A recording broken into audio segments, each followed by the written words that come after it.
Soy Itziar Alcorta Calvo, soy profesora del Departamento de Bioquímica y Biología Molecular y también soy la directora del Instituto Biofísica, que es un centro mixto entre la universidad y el CSIC. Hola, soy Noelia Andoyo, profesora agregada en el Departamento de Biología Celular e Histología de la Facultad de Medicina y Enfermería de la Universidad del País Vasco, en Leioa. Coordino dos asignaturas, una de ellas interdepartamental y que implica a más de 20 profesores, y además soy investigadora principal de un grupo de investigación que trabaja en regeneración corneal. Itziar Azkue naiz, finantza-ekonomia batzaileko irakaslea ekonomia eta enpresa fakultatean. Gaur egun, praktika, enpresa harremanak eta euskararen arloko dekanordea naiz Gipuzkoako atalean. Soy Elena Díaz Cereño, profesora del Departamento de Fisiología de la Facultad de Medicina y Enfermería, donde imparto docencia en los primeros cursos de los grados de Medicina y Odontología.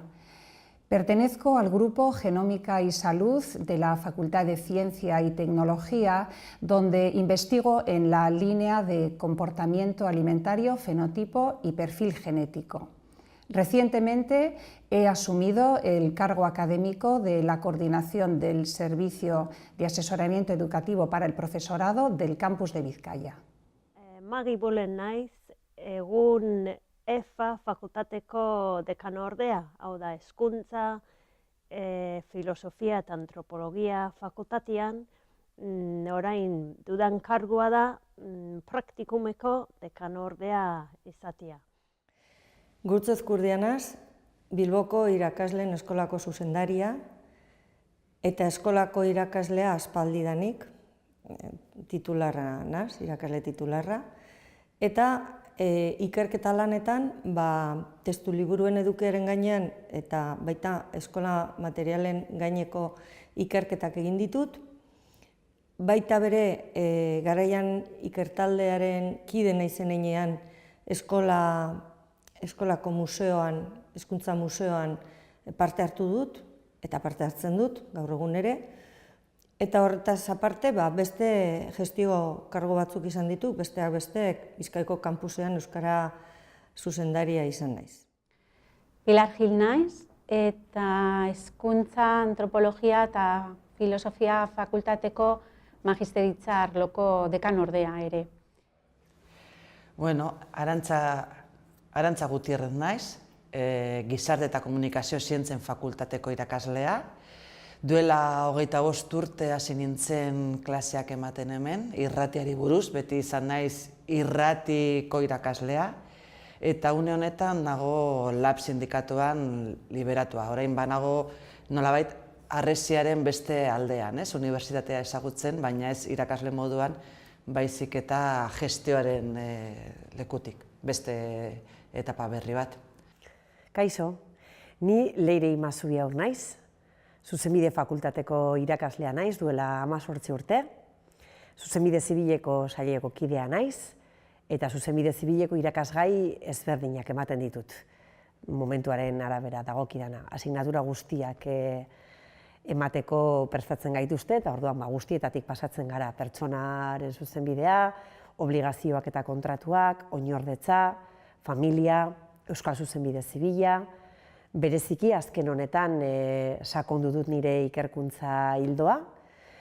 Gaur egun Eusko Jaurlaritza eta Eusko Legebiltzarra aholkatzen duen zuzenbide zibileko batzordekidea naiz, baita fakultateko klinika juridikoko zuzendaritza kontseiluko kide ere bai.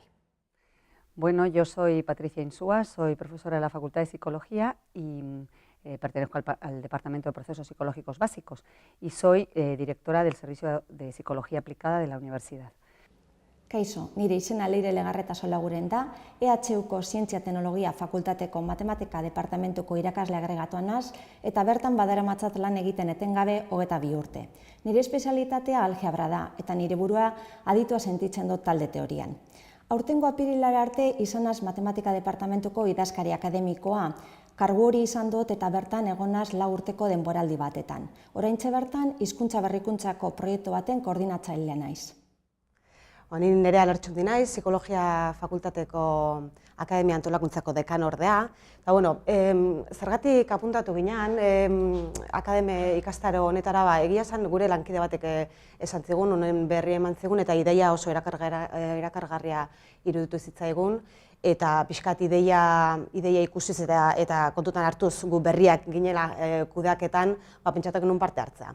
Nire izena Andoni Sistiaga da, ni naiz graduondoko eta praktiken dekan ordea, baita ere Psikologiako fakultatean, eta nire eta biok, beak esan duen bezala, gestioan hasi eta sortatu zitzaigun aukera. Egia esan berriak ginenez, iruditu zitzaigun, nolabait beste batzuen esperientziak entzutea eta konpartitzea, izan ziritekela aukera hon bat, guzti honetan sartzeko. Elkarrekin sartu ginen, eta oso positibo bezala baloratzen dugu esperientzia.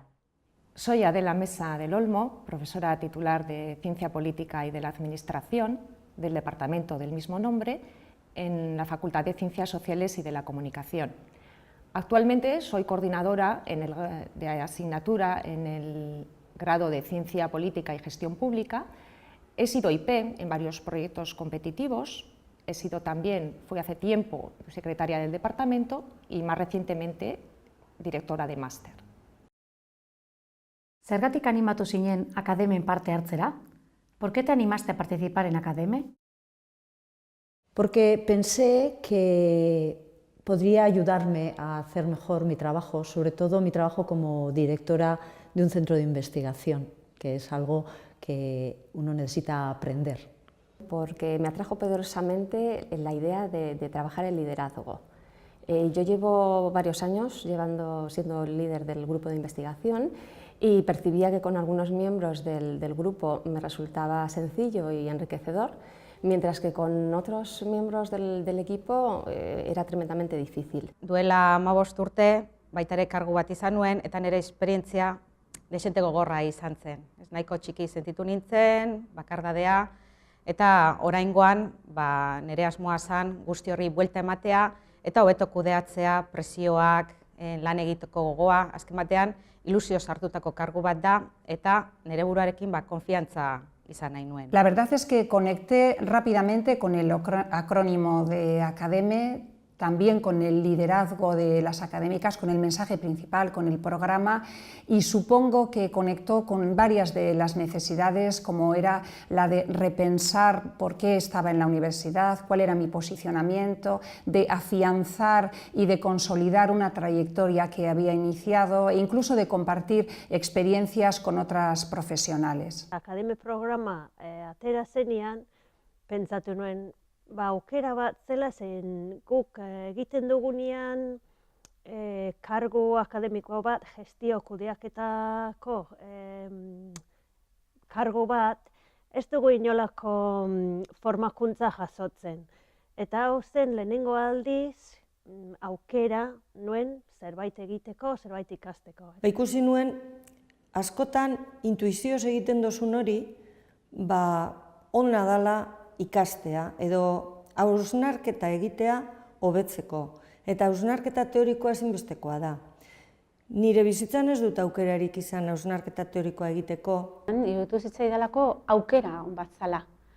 Aukera momentu bat geldirik egoteko, parada bat egiteko nire bizitzan eta pentsatzeko, zer nahi dut, zentzuk dira nire gaitasunak, zer hobetu dezaket, pertsonalki, profesionalki ere. Eta, kasualitatez momentu honetan jaso nun deialdia eta esan nun, deialdiak edo programa honetan ikusten dudanan, niretzat momentu honetan oso ona izango da, nire bizitza pertsonala eta profesionalerako. Kartelagatik. Kartelean jartzen zuen Akademe, M, oso seinalatuta zegoen M hitza eta horrezegatik izan zen kartela ikusi eta esan duen, hau, emakumei zuzendutako zerbait dela, eta parte hartu nahi dut. Kontziente nintzen nire barruan oztoporen bat, mugaren bat zegoela, beldurren bat zegoela, etzala ateratzen, nuela erabat kontzienteki baloratzen, eta hor zerbait gertatzen zitzaidala. Eta hausnarketa horretan enbilela, burua biratu nuen eta akademiko kartela ikusi nuen. Me animé a participar por dos razones fundamentales. Primero, porque creo que las mujeres solemos tener un estamos bastante en la sombra en lo que a trabajo se refiere, aunque aquí hay que reconocer que estamos en un entorno privilegiado, pero en ese sentido la apuesta de la universidad por dar visibilidad a las mujeres de la casa me pareció una apuesta importante. Y luego por una cuestión de sororidad y de alianza entre mujeres me pareció que era muy interesante participar y por eso me apunté. Baina reflexio txiki bate egin ondoren konturatu nintzen nire lanbideko arlo askotan beti nengoela bat ematen itzalean. Ez derrigorrez mutil baten itzalean, batzutan baita ere beste emakume batzuen itzalean. Eta orduen birritan pentsatu gabe agindu nuen, edo eskaera agindu nuen, eta gaur egunean sanop eskertuta nago onartu nindutelako. La motivación personal que me movió fue fundamentalmente buscar mayor seguridad profesional y personal en las cosas que yo hacía. Consideraba que un programa orientado al liderazgo y al liderazgo entre mujeres académicas era un programa muy atractivo, de tal manera que despertó en mí muchas expectativas. Ze ekarpen egin dizu programa honek eta zertan lagundu zaitu? ¿Qué te ha dado este programa y en qué te ha ayudado? Pues me ha dado la posibilidad de conocer otras mujeres que comparten las mismas preocupaciones que yo y los mismos problemas a la hora de abordar la gestión.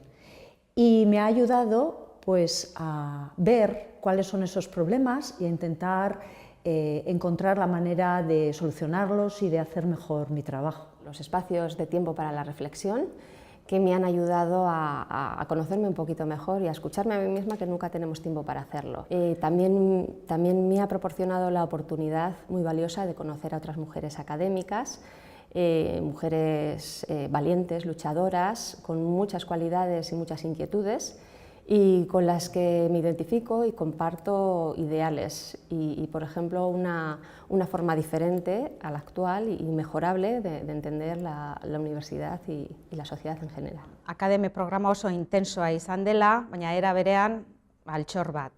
Guretzako privilegio bat, denbora hartu ahal izatea, lidergoa nola eraman kudeatzeko, partekatzeko talde bat izatea. Me ha dado la oportunidad de reflexionar individual y colectivamente sobre las creencias y miedos que nos limitan en nuestra actividad diaria, pero también la oportunidad de darnos cuenta de los valores que nos impulsan y proyectan nuestras ideas. Egiten dugun saria da elkar ezagutzaren bidez. Orain daukat lehen ez neukan sare bat unibertsitatean, ezagutzen ditu nire ondoko fakultatean, psikologiako fakultatean, hain zuzen ere dauzkat 3 edo 4 lagun, beste emakumeak akademiak parte hartu zutenak, eta beraiekin kolaboratzen dut. Daukat beste emakume batzuk Araban eta Bizkaian lehen ezagutzen ez nituenak, eta orain noizean behin elkartzen gara eta konpartitzen dugu gauza ezberdina, bai pertsonala, bai profesionalak, eta dago sare bat hor sortuta elkarren artean elkarri laguntzeko. Asko lagundu zidan maila teorikoan Maruk egindako ibilbidea edo gidatze lana. Sortu zuen gure artean aparteko konplizidade bat eta elkar lanerako gogo bat. Eta egia esan aldatu egin naiz nire eguneroko pentsamentuetan eta baita be eginkizunetan ikastaro egin eta gero. Topatu nun alde batetikan oso formatzaile ona, Maru, eta kide kuadrilla oso ona ere. Eta niretzat programa oso aberasgarria izan zen plano pertsonal honetan. Izan ere, nik espero nuna, hau da, hausnarketa, gogoeta hori egin genuen, bai pertsonalki, bai profesionalki lagundu zidan gogoeta, baina baita aukera izan genuen nik bezalako beste emakumezko batzuekin elkartzeko. Eta beraien gogoetak, esperientziak ere ezagutzeko eta hausnarketa kolektibo hori egiteko. Eman dit sare bat, emakume batzuk ezagutzea, hemen unibertsitatean, nire egoera berean zirela, eta gero eman dit indarra nik ere aurrera pauso bat emateko eta gestioan ere parte hartzeko, ez? Eta hori eman dit, sarea eta indarra. Salto bat ematen edo jauzi bat ematen lagundu egin dit. Nik baneuzkan hor gehienak generotasuzko oztopoak zirenak, kontzienteki baloratzen enituenak, eta barruan neuzkanak ateratzen lagundu egin dit. Mai gaineratu ditut, ordenatu ditut, neurri hartu diet, eta aurre egiteko tresnak ere eman dizkit. Separar la exigencia de la excelencia. Yo creo que tendemos a ser enormemente exigentes y con todos, con nosotras mismas y con los demás, y entonces creyendo que ahí vamos a conseguir una excelencia mayor y darme cuenta de eso de verdad y entender, ligado a esto, que el equipo es más que la suma de las partes, pues a mí me ayudó mucho Academia en ese sentido, a respetar desde dentro un poco los distintos tiempos de trabajo de la gente, ¿no? Priorizando el equipo. Programa honekin benetan hasi nazela nirengan gehiago sinesten. Gogoratzen dut programan parte hartzen gendunean, ez denok hartzen gendun parte modu edo neurri berdinean, batzuk parte gehiago hartzen zuten eta gehiago aportatu baita ere, baina nire ustek denok ginen berdinak edo behintzet horrela sentiarazten gintuzten. Eta hori da benetan konfidantza ziurtasuna eman didana eta sano eskertzen diodala programari. Ondo eta gaizki egiten ditudan gauzak identifikatzen. Eta gaizki egiten ditudan hoietan beste baliabide batzuk eskuragarri izan ditugu eta hoiek praktikan jarri ahal izan ditugu. Eta ni horrekin geldituko nintzateke. Eta nola ez, hainbeste laguntzen duen elkarbanatzea baita ere, ez? Guztiok egoera antzekoan egonik esperientziak elkarbanatzeak asko erakusten du. Considero que es un aporte de crecimiento personal y profesional muy importante, sino también la oportunidad de formar parte de una comunidad de académicas, mujeres, que trabajan de forma ilusionante en nuevos proyectos, en nuevas actividades. Zer da programa honetan gehien estimatzen duzuna? ¿Qué es lo que más aprecias de este programa? Lo que más aprecio es que la Universidad del País Vasco tenga una preocupación por que las mujeres seamos capaces de desarrollar un trabajo de gestión en la universidad. Eso me parece muy importante, me parece que hay que potenciarlo y eso es lo que más me gusta. Aprecio mucho el clima generado entre las mujeres que participábamos, que fue un clima de mucha confianza, de empatía, muchísima empatía y de mucha energía. Taldearen dibertsitatea. Azken batean titulazio desberdinetako jendea izan da, leku desberdinetako jendea, kargu desberdinetako jendea eta guztiok errespetuz lan egiteko eta partekatzeko gogoa erakutsi dugu. Niretzat garrantzitsua izan da baita ere entzuten ikastea, azken batean guk egiten dugunak eragina dauka inguruan, beraz garrantzitsua dela jakitea, beste egile ere nola lagun diezaiekegun edo nola gure proiekturako erabili ditzakegun. El clima de confianza que se ha generado en nosotras y entre nosotras. También el impulso que ha supuesto a nuestra participación activa en la universidad y, desde luego, los valores que fomenta, como el respeto mutuo, la autoconfianza, la diversidad, la creatividad, la cocreación, la igualdad de oportunidades. Creo que es un programa que fomenta el sentimiento de pertenencia a un grupo de apoyo y de crecimiento personal y profesional. Nire ustez berdintasuna lortzeko bai bizitzan eta bai unibertsitatean behar duguna da gizonak ere jabetzea, ohartzea, poteriak, privilegioak konpartitu behar ditugula. Eta pentsatzen dut, oso zaila da, baina pentsatzen dut jarraitu behar dugula akademia emakumentzat egiten, baina agian beste estrategia batzuk bilatu behar ditugu gizonak ere konturatzeko poteria eta privilegioak konpartitu behar dituztela. Norberaren ahultasunak lantzeko bidea ematen du. Eta hori taldean egiten da. Eta hor ikusten dozuna da, taldean askotan sortzen direla, norberari gertatzen jakosan gauza berak. Azken batean, danok daukaguz gauza asko, uste duguzena gureak direla bakarrik eta horrek sortzen ditu gure beldurrak, Eta gero konturatzen zara beste guztiak ere edo gehienak pasatzen dutela fase hori edo badituztela arazo horrek. Eta horrek bere hausnarketarako bidea ematen du eta ikasteko bai. Oain dekanotza taldean sartuta nago eta nirekin batera ere akademia bateko beste kide bat dago.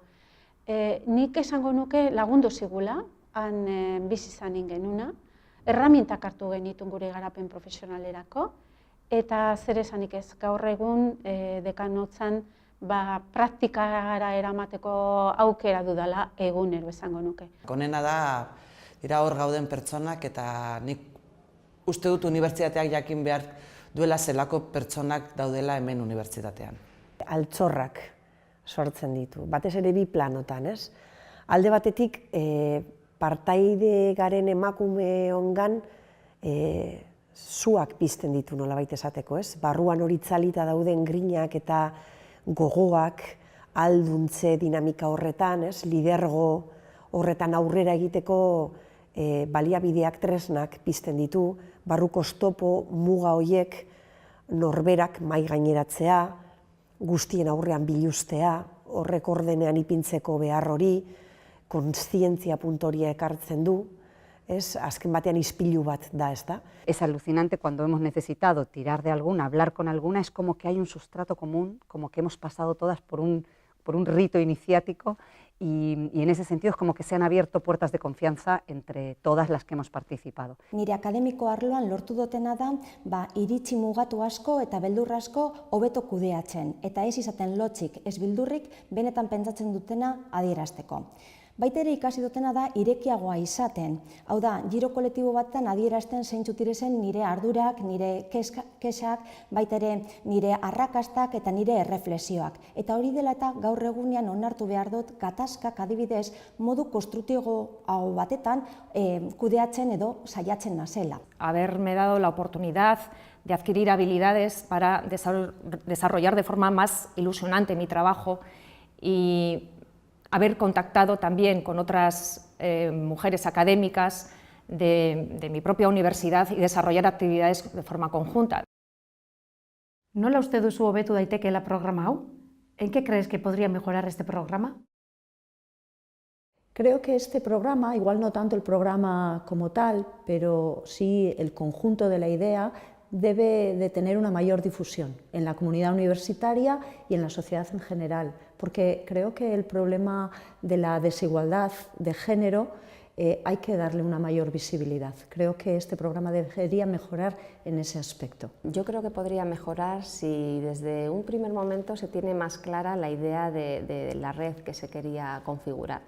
Yo creo que durante varias semanas, durante casi todo el curso, nos preocupó mucho el no tener claro el concepto, qué era realmente lo que se buscaba. Y quizás, bueno, a pesar de que tuvimos momentos magistrales, diría yo, en los que perfilamos bastantes aspectos importantes de la red, creo que quizás si desde el principio hubiéramos tenido una idea más clara o una propuesta inicial sobre la que trabajar, hubiéramos avanzado más y hubiéramos logrado más objetivos al final del curso. Egunerokoa murgiltzen gera eta epe laburrera ikusten ditugu gauzak, eta behar duguna da epe luzera begiratu, burua altxatu eta denok parte hartu. Ni akademe naiz, pozik nago eta eskerrak eman nahi dizkiet guztiei. Creo que el programa podría avanzar si reajusta sus objetivos y profundiza en aquellas necesidades detectadas por las participantes y da continuidad a las ediciones anteriores, garantizando también su futuro. Programa berak bideratu beharko lukeela sare bat baino gehiago, sarea da bigarren pausoa, egiten danak konpartitzeko eta egiten danari zentzu bat emoteko, eta besteokin harremana errezteko, ezta? Baina beharko luke behar bada planteatu talde lana edo zer egin daiteken edo nola egin daiteken, ze gogo dagoan talde horretan, eta hortik apur bat sakondu. Igual bai faltan somatzen du dela instituzionalki saioren bat jarraipen hori egiteko edo etengabeko formazio honetan. Ikustarazi sare hori eta nolabait izatea zerbait fisikoa, orain da zerbait virtuala eta gustatuko litzaidake akademia izatea zerbait fisikoa. Benetan ikusten dena, EH alumni bezala antzeko zerbait eta ikustaraztea, emakumeak horre gaudela eta izatea beste zutabe bat, unibertsitate honetako beste zutabe bat. Podría mejorar si no fuera una isla dentro de la universidad, es decir, si todo el contexto ayudara a hacer realidad la propuesta de Academe. Y en ese sentido pienso pues, que habría que organizar como una auténtica o una buena distribución de recursos humanos dentro de la universidad.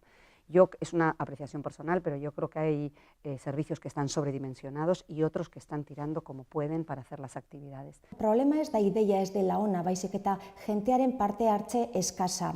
Eta zergatik jentearen parte hartze eskasa, nik uste dut gehien bat bizi garelako mundu oso okupatu batetan, okupatu egi esango nukenik, eta horregatik gauza batzuk aurrera ez doaz. Formakuntza hau pertsona gehiagori eskintzea, ez? Zenbat eta emakume gehiago izan formakuntza hau, nik uste dut egoera orokorren hobetuko litzatekeela.